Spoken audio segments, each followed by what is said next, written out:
Yeah, good morning. It's Uncle Lou here. Yes, that's right. It is me, Uncle Lou, live on LouTube for you. Thanks for watching.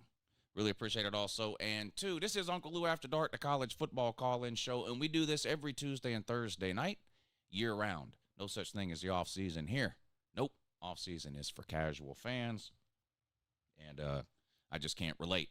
I really appreciate everybody tuning in tonight. I'm looking forward to talking some college football with you. Of course, there is no news today. I mean, the news is that Florida State is still in the ACC. Everybody with half a brain cell knew that 3 weeks ago. It's just idiot Florida State man on Twitter running around for 3 weeks claiming Florida State was leaving the ACC on or before August 15th. The rest of us normal people knew that was complete bullshit. Now, what's funny is all of those FSU fan, fake, pretend contract lawyers on Twitter are mostly nowhere to be found today. They're hiding. The ones that have come out are now claiming a couple of different things. One, there's no such thing as the August 15th deadline. That's a made-up date. It doesn't matter. Florida State can just as easily now leave the ACC tomorrow or the next day or next week or next month as they could prior to August 15th and still join another conference in 2024, which is just untrue. The entire point of the August 15th deadline is that you have to inform your current conference by that date if you want to play in a different conference the following year. So that's it. Florida State is in the ACC next year. That's just a fact. There's absolutely nothing that can be done about it from this point forward. The other thing they're claiming, obviously, is that they never said that. Of course you said that. I've got screenshots all over Twitter from where you said it for the last 3 weeks. They're now claiming next August 15th, 2024 is now the date, and they're leaving by 2025. We'll see. I'll make up my mind about that at some point next offseason. But just like Uncle Lou and everyone else with any common sense at all has been telling the engine man for the last 3 weeks, you're not leaving the ACC for 2024. It's not happening. There's been 0 lawsuits filed, and until a lawsuit is filed, there's a 0% chance they're leaving. They're just not. They're not getting out without a lawsuit. All these other teams leaving with 1 or 2 years left on their deals, totally different than leaving with 10, 11, or 12 years left on your deal. Plus, on top of that, Florida State has the grant of rights issue to deal with. It's just not happening. It's just not happening in 2024. The best thing to do is start learning to accept it, come back to reality. We missed you. We're willing to welcome you back to reality if you're willing to come. But that's a choice only you can make, Florida State man. So, yes, you'll be in the ACC next year. Fact. Fact. Call me and cry about it if you want to. Call me and kick the can down the road till next August 15th if you want to. Call me and tell me whatever you want if you're a Florida State man. I'll be happy to hear you out and then educate you. It's no problem for me to go ahead and do that. The link to call in's in the description of the video. The other thing I want to talk about today. Have y'all heard this? Have y'all seen the movie The Blind Side? Sandra Bullock.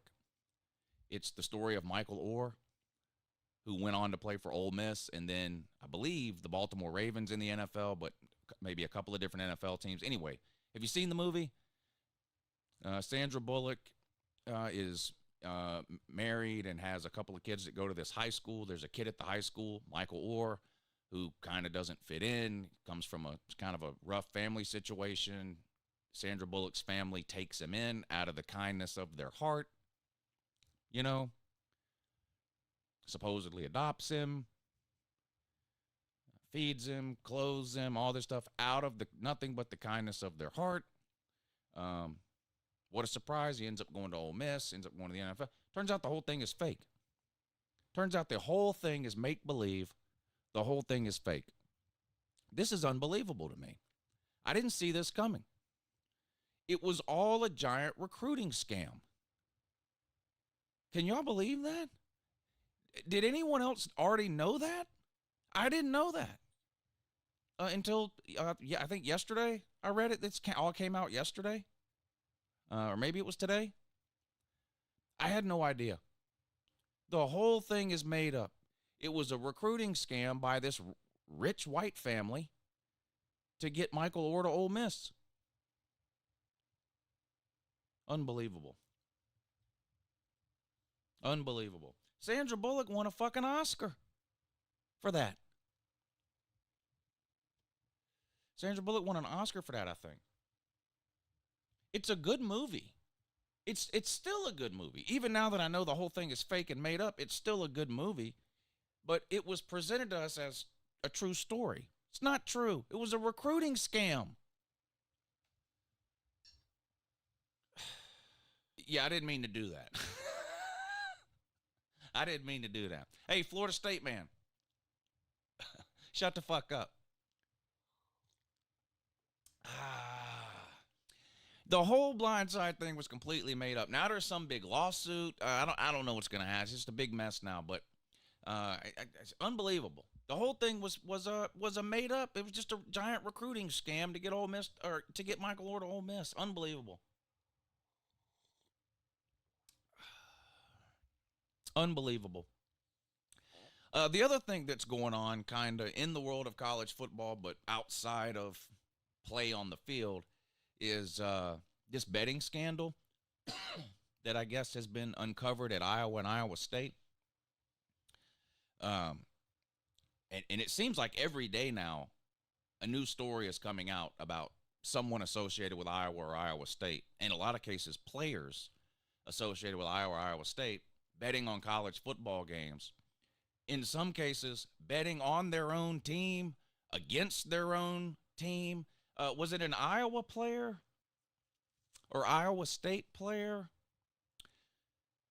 I guess it was Iowa State because they play Texas every year. A player bet on Texas. His team is playing Texas. He bet on Texas. Unbelievable. There's a kid, a player that made. Now, this almost makes me feel bad for this player here.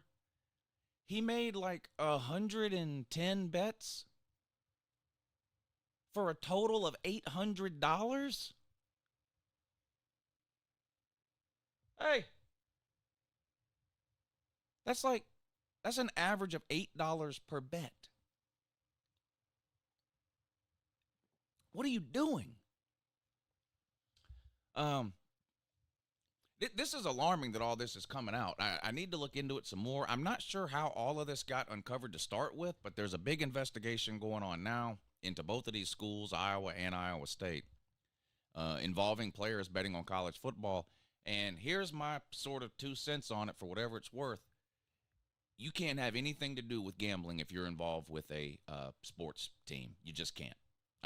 Whether you a coach, a player, a trainer, a member of the medical staff, a front office guy in the NFL, general managers, personnel people, talent evaluators, whatever you are, whatever position you hold within any football structure or organization, be it college football or the NFL, you can't bet on it.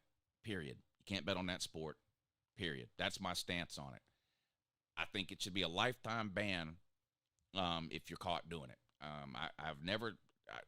I've never really understood some of the people who kind of are pushing for Pete Rose to be accepted into the Hall of Fame and his lifetime ban from baseball removed and all this kind. That's about the worst thing you can do in terms of integrity of the game is bet on the game. I don't care if you're betting on yourself, on your team. I don't care if you're betting on other teams within the same sport. There can't be any room for that in sports, in my opinion. There's already a big enough problem where people feel like games are either rigged or that somehow the NFL is akin to professional wrestling and that the outcomes are predetermined. If we get into a scenario where you've got either players, coaches, or people directly involved with a team that are somehow allowed to bet, you can just forget it. The outcome of every single game will be in doubt, will be questioned. Iowa State, there was an Iowa State field goal kicker who bet the under on an Iowa State game, and in that game missed multiple field goals. How do you justify that? it clearly looks like you're missing field goals on purpose because you bet the under. For those of you that don't gamble, you can bet the over-under, which is the point total. You know, Vegas will put out a number on a game. So let's say Iowa State versus Iowa, the over-under might be 50 points, meaning Vegas thinks there will be a combined 50 points scored in this game between the two teams. Well, if you're a field goal kicker and you go out and you start missing kicks, that's one way to ensure or increase the probability that the under hits. You got a field goal kicker that bet the under. He can come out afterwards all he wants and say, no, I didn't intentionally miss those kicks. I just, I shanked it. It was a bad snap. It was a bad hole, whatever. It doesn't matter what he says. Once we know he bet the under on a game, what are we supposed to think?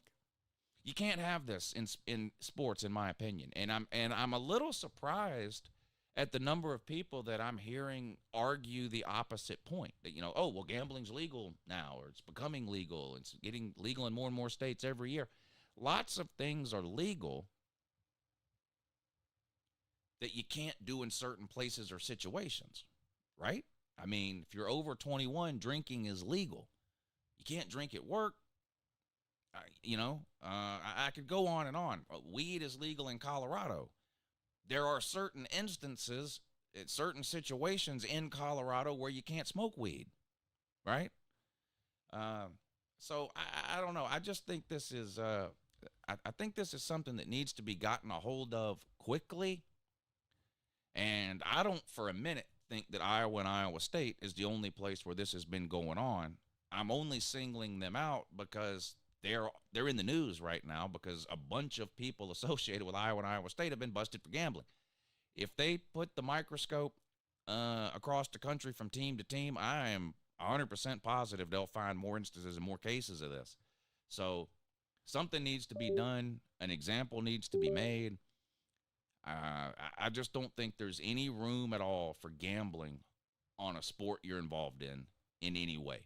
Again, whether you're a player, a coach, some sort of equipment manager, a member of the medical staff, a member of the recruiting department, whatever. It's like insider trading, right? They have all these laws in place on Wall Street against insider trading.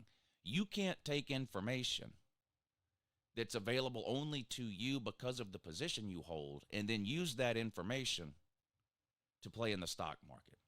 Now, we all know what happens, but when they get caught, it's a crime. And I think the same sort of philosophy needs to be applied to gambling when it comes to sports, whether that be college football or really any other sport. I just don't see how you can allow people associated with a sport to gamble on that sport without just huge negative reaction and consequences. So that's my thoughts on sort of the three things that I saw a lot of people talking about today. Of course, the FSU to the ACC, still in the ACC. Turns out the movie The Blind Side was fake, and players betting on college football. There you go. All right, that's my spiel for the beginning of the show. Again, welcome in. This is Uncle Lou After Dark, the college football call-in show, and we do this every Tuesday and Thursday night at 10 p.m. Eastern. This is a call-in show. So besides my little rant there at the beginning, we're going to be getting to the phone calls here in just a second. Let me